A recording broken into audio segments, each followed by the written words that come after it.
bro? Azel. Oh, my fault. Yeah, Azel, yeah. what's going on, bro?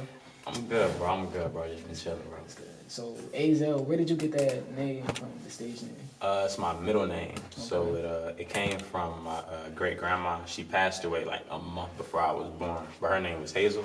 So you feel me? My people just knocked off the H and did Azel, and it just sounded better than my real name, my first name. So I was like, I like going by that. Yeah, that's tough. That's Yeah. tough. So before Azel, did you have any other stage names? Yeah, I had some. I had some shit. It was called JWT. 'Cause my name is Jalen Williams, and then the T stood for Trenton. And the more I like used it, I'm like, that don't sound right. JWT. So I changed it. You know, I was like, I want to at least go by the one. You feel me? By the one name. I feel like that sounded hard. Yeah, nah, I feel that. So tell me how you started rapping. You know, your beginnings and what type of role did rap play in your life growing up? Well, music in general always been in my life, for real. Like, so my dad, he was a DJ. My mom, she used to sing, so she was like in the gospel choir, all that kind of stuff. So music has always been in my life. So I used to be dancing and singing. Like when I came up, like people that probably know me when I was a kid in high school, they know me as like the singing, dancing kind of dude. But then around my senior year, you know, I was just messing around, just, you know, listening to random YouTube beats. And, you know, I recorded myself and I sent it to my cousin. I'm like, yo, how this sound? He's like, yo, bro, this tough. So then I'm like, all right, I'm peeping it. Then I'm going to school and I'm doing little stuff in class, little rapping in class, and people was rocking with it. So I'm like, no, I might as well start to try to take this a little bit more and more serious. And then once I got to college, and then I'm like in a whole new group of people that's also messing with my music, it was like, all right, I might as well really try this thing, because high school, you know, those your friends, so they might tell you it's tough. But now when strangers telling you good, I feel like that's a little, now you really should start taking it serious kind of thing. Yeah, for sure. So growing up, right, what type of artists did you listen to, like rap artists that kind of inspire your sound? Honestly, well, growing up, when I first got into rap, listening to rap, it was probably J. Cole. Yeah, definitely J. Cole. Like, my first album that I really listened to was For Hill Drive. Because I wasn't big on rap when I was, like, a kid. Like, I ain't gonna lie, I used to listen to pop artists, Justin Bieber, all that kind of stuff. So then, 8th grade, he dropped For Hill Drive. That really turned me up. So I'm like, oh, man, this is tough. So then I started listening to him, started listening to Drake with, you know, with Take Care and all that kind of stuff. And those are really the main guys that really inspired me, like Cole, Drake. Then start listening to like Biggie, you know, start digging into like the older stuff. So Biggie, Big L, wasn't too big with like Pac and stuff, but like Big L and Biggie were definitely like my guys, the old school. Yeah. That's what I grew up on. So when you started making music, right, how would you say that your process has changed from when you first started making music? So when your first project came out to Overdue, how did your, you know, songwriting process and creative process evolve? Basically, when I first started writing music, I was just looking to rhyme. You feel me? Like, I feel like, you know, that's kind of the basic start. You're just looking to rhyme, just looking to put stuff together and stuff like that. Over time, I noticed I needed to have a story. You know, I think that's what, you know, how like people like J. Cole and Drake, you know, how they influenced me, where, you know, they the type to name drop somebody or really talk about some real life stuff. So that process started, you know, I started implementing a lot of my real life stuff into my music. Sometimes I think I overshare, but it is what it is. It makes for good music. So I just kind of started using, you know, things that's kind of going on with me in real life, whether it's relationship stuff or traumatic stuff, good stuff, whatever, and started putting that into it. And that's the main kind of thing with my music. I want to give people a story. I want to give somebody something to hear where they can be like, oh, I relate to that. I feel what he's saying. I went through that before, you know what I mean? So that's kind of how I got into all that. So was Loading your first project that you dropped? Actually, no, it wasn't. I had one, dang, what was that? Man, I actually got it, but I dropped a project like my senior year in high school, but it wasn't that serious. So I kind of just wiped it off, and then when Loading came, that's when that was my first real project that I really, you know, was purposely creating songs for the project. Like the other one was just kind of random songs I just kind of threw all together and just put out there for people in high school. But Loading was when you know, I started kind of gaining some like, I guess a little bit of fame on TikTok and all that kind of stuff, and people started interacting. So I'm like, no, I really gotta put something out. So that's my first real project, I would say for sure. Okay, so Overdue, Loading, and 3030, would you consider that project too, 3030? Yeah. Okay. How come you don't have any features? I noticed like you really have I'm not, features. no cap. Yeah. This might sound, I don't mean to sound cocky when I say this, but I noticed when it comes down to features, people tend to not really fit the vibe I'm looking for my own songs. Like, so if somebody want to have me hop on their song, they ain't no problem. I can do that. But I know when I try to bring other people onto my song, I get a little bit nervous, I guess. Like, it's kind of like an anxiety thing. Like, if I have you on this song, like, are you really gonna say the things that I really want you to say? And I don't want to seem like no bossy type of dude where I'm trying to tell you how you need to maneuver this, how you need to do that, you know, like. So I kind of just prefer to kind of do it on my own. But that's a lane I definitely want to start tapping into more though. Like, start getting more features, start finding more artists, especially around the area, because you know we do have some decent, like some pretty good artists around. I just get nervous because I don't want a song to ever mess up. So I'm like, I'd rather do it on my own. And if it's ass, I can just blame myself. I don't gotta blame nobody else on it. Though. Yeah, So that's how I get. I feel that, you know, you Yeah. want to have your own artistic control over everything. But you spoke on TikTok a little bit earlier, right? Would you say that the support has been more from fans on TikTok or in real life? TikTok. TikTok, TikTok for sure. Real life, don't get me wrong, I think people would definitely show they love, Yeah. but when it comes down to like these social media followers and stuff like that, whether they come from Instagram, TikTok, wherever they come from, they look at me, they look at you like an underground artist, and they just like, they love you. So they look at you like, oh yeah, like you my favorite artist. I have people text me like, oh man, you really my favorite artist. This really my favorite song. This is my favorite song. Rather than the people from the area, they like, oh yeah, bro, you hard, like you tough. But they don't really want to, you know, give me like the full props to be like, oh yeah, you my favorite, or I listen to you every day. Even if they do, they probably won't say it. But I know people on TikTok and stuff like that, they gonna say it. They gonna tell me, yo, I listen to you every day. I put my mans on. I da-da-da-da. They'll post themselves lip syncing to it. So I definitely say like the social media, TikTok stuff, they definitely show a lot more love for sure, for sure. So who would you say you generally make music for? Like what type of people? That's crazy. I touch you. I make music for the women. I ain't go cap. I'm not even go cap. Like, don't get me wrong, I rap. I know I rap and I know I spit.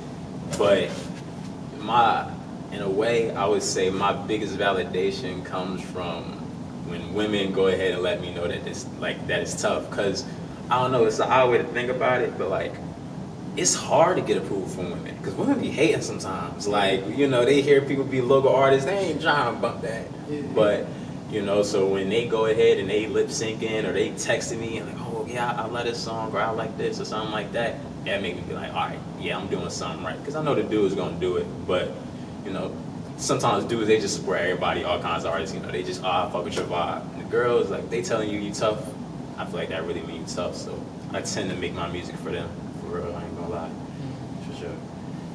So talk about Overdue a little bit, you know, why'd you name it that, and what was the inspiration behind the title and the space you were in creating that project?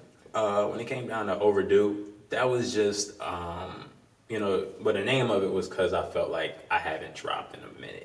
You know, sometimes I go on little hiatuses where, like, you know, I go a pretty long time without dropping, and I knew I was just sitting on so much music, way too much music. And my cousin, he always get on me about that. He'd be like, yo, you drop like once a year. You don't never drop. You don't never drop. So I'm like, no, yeah, you're right. I don't be dropping, and I need to start doing it more. So, you know, I'm going through all the songs that I had, or, you know, some songs I'm about to record, and I'm like, all right, I'm gonna see what I could put together for this project to, you know, finally give something to the people. Because when I step away, I'll be gone. I still be making music, don't get me wrong, but it's just the putting out aspect of it that I was struggling with. So that was just, I knew it was time to kind of get back into my bag and start giving music to the world. Because, you know, every time I step back, you can't be gone too long, because then all of a sudden you lose whatever buzz you thought you had, you feel me? Because I ain't Drake, so if I step away too long, people just forget. Yeah. So that's why I came with Overdue. And really with that project, I wanted it to be a little bit different from what I usually was doing. Like, cause my last project, 3030, that was like a heartbreak kind of project and stuff like that. So I was like, with Overdue, I wanna show everybody all the different sides of me. Like, yeah, I could still get in my bag, but I can still spit. I could still make something to maybe like a trap song or something lit. And I still got the bars here. Like, I wanted to show like that versatility and everything when it came down to Overdue. So that was my inspiration that came out of that one. So Overdue was in January, right? That Yeah. drop. Can your supporters expect anything from you for the rest of the year? Oh, 2023? for sure. I'm trying to, I got a lot. Like, I just dropped the OK video and everything not too long ago, probably like a month or so ago. And I'm got a couple songs I'm just sitting on right now that I plan on probably rolling out. What is it, August? So I'll probably say like September. I got a couple songs that I need to end up rolling out. Just trying to get the visuals and everything together. So yeah, like I'm looking at this as my stretch where it's like y'all gonna see like everything, videos, music, content. Like I'm just trying to get that ball rolling back again. So for sure, like you might get a lot of music before the year end for real. Kid Cat. Okay, that's what I like to hear, Yeah, bro. sure. Do you listen to a lot of Jersey rappers, like, or not really? Dang. I don't know a lot. From time to time, like, I wouldn't say I listen to a lot of rappers in the area like that, like necessarily in Trenton, Ewing and stuff like that, except my boy M30. Feel me? That's my guy. I mean, I listen to him. But in Jersey in general, like, Sue Surf, but, everybody, a lot of everybody in Jersey listen to Sue. So I'm trying to think who else. Well, Trey Bando. You feel me? Trey Bando, I used to listen to him a lot. But outside of that, Sue, Trey Bando, 30. It's probably the only Jersey artist I really listen to like that. For real. I don't really know too many like that. So I got to tap in for sure. Yeah. I ain't gonna lie. I was gonna say, bro, like, where would you rank yourself? You know what I mean? In Jersey. And that's my problem. See, I see. Even if I do tap in, I'ma always try to rank myself number one, and not to knock anybody else. Like, I don't mean to be like, oh, I'm number one because everybody else trash. I just feel like I'm number one just because if I don't got that confidence in myself, who will? You feel what I'm saying? Like, how I feel about my music, I feel like if you put it against anybody's, it doesn't matter whether it's Jersey, whether it's Cali, whatever, I feel like I'm going toe-to-toe with anybody. So whenever I do rank myself, I ain't gonna lie, I'm always gonna put myself number one. I'm always put myself up there, but it's still love though. Like, you feel me? Whether I listen to the Jersey artists or not, I still want to see all of them succeed. Because I do peep some of them. They still be winning. Like, I be peeping the what's his name, Bandman and stuff like that. Like, that might not be my vibe in music, but just from the fact that you from Jersey, I like to see that he winning. Like, you feel what I'm saying? I don't care if I listen to it or not. I still like a video, share it, whatever. It don't matter. Like, I still love seeing them people win, but I'm always put myself up there. I got to. Nah, as you should. Any artists or producers you would want to work with in the near future, whether that be like statewide? Not that I could think of, but in general though, I kind of the main two people that I do work with in general is my man's Honcho and my boy Bank Boy.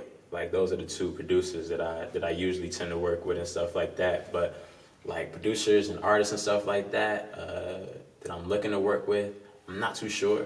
But in a general sense, I would like to work with more women, like singers, even rappers. Though I do like women rappers, not in like no flirtation. I know some people take that, you feel me?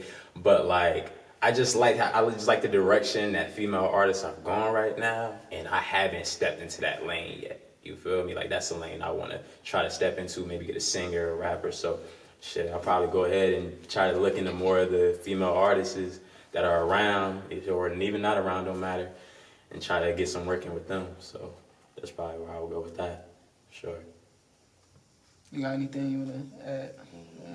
All right, yeah, that's it. All right, word. Yeah, I don't want to keep it too long, but you got the freestyle? Yeah. Okay, bet. Before you do the freestyle though, could you do a shout out for us? Like, shout out Pop Out Roulette. All right, yeah, for sure. Appreciate you. Shout out Pop Out Roulette. Appreciate y'all for having me. You feel me? Follow them on the gram. Follow them on YouTube. I'm telling you, they next up. All the up and coming artists, this got to be your next stop. I'm telling you, this got to be your next stop. So, Appreciate you, bro. So course. whenever you're ready, you know what I mean. okay, where? Let me think. Which one? Know what? Yeah. I swear the feeling be fuck you. I swear that I hate you. I can never trust you. Why the fuck did I date you? Eating dinner with some nigga talking about giving you facials, but you sitting in my face when the guy that you been faithful. How you fucking so many times but still thinking you perfect? How the fuck I'm in the wrong because of you I feel worthless? Through that trauma in my face, but you saying you learning. You a backwards ass Christians where your ass should be burning. And you pushed every button until you saw a new ability. How do the things you do, still acting like you feeling me? Gave up towards the end because I'm drained of the energy. I reached my point where shit was hot in that towel up in Italy.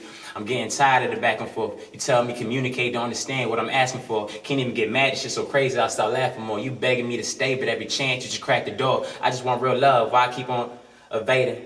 And I don't ask for much, why you so complacent? And I got so fed up, I don't know if we'll make it. The honeymoon phase over, but it was amazing. But you don't ever wanna listen when I speak until I kiss you on the cheek. And now you gripping on the sheets and back to beef and repeat. But I'm framed a bad nigga from you thinking that I cheat. But when you fuck up, then you just want some kisses on your feet, huh? But that's just how you work. I gave you the best, but get treated like the worst. I stopped giving flowers, cause I'm always getting dirt. Yeah, I'm a real nigga, that don't mean that I can't hurt. Yeah. Sorry. That was tough. Thanks, That was tough, thank bro. you. Shit, we didn't want to keep it too No, long. that was tough though, I appreciated that, bro. Definitely gonna have a follow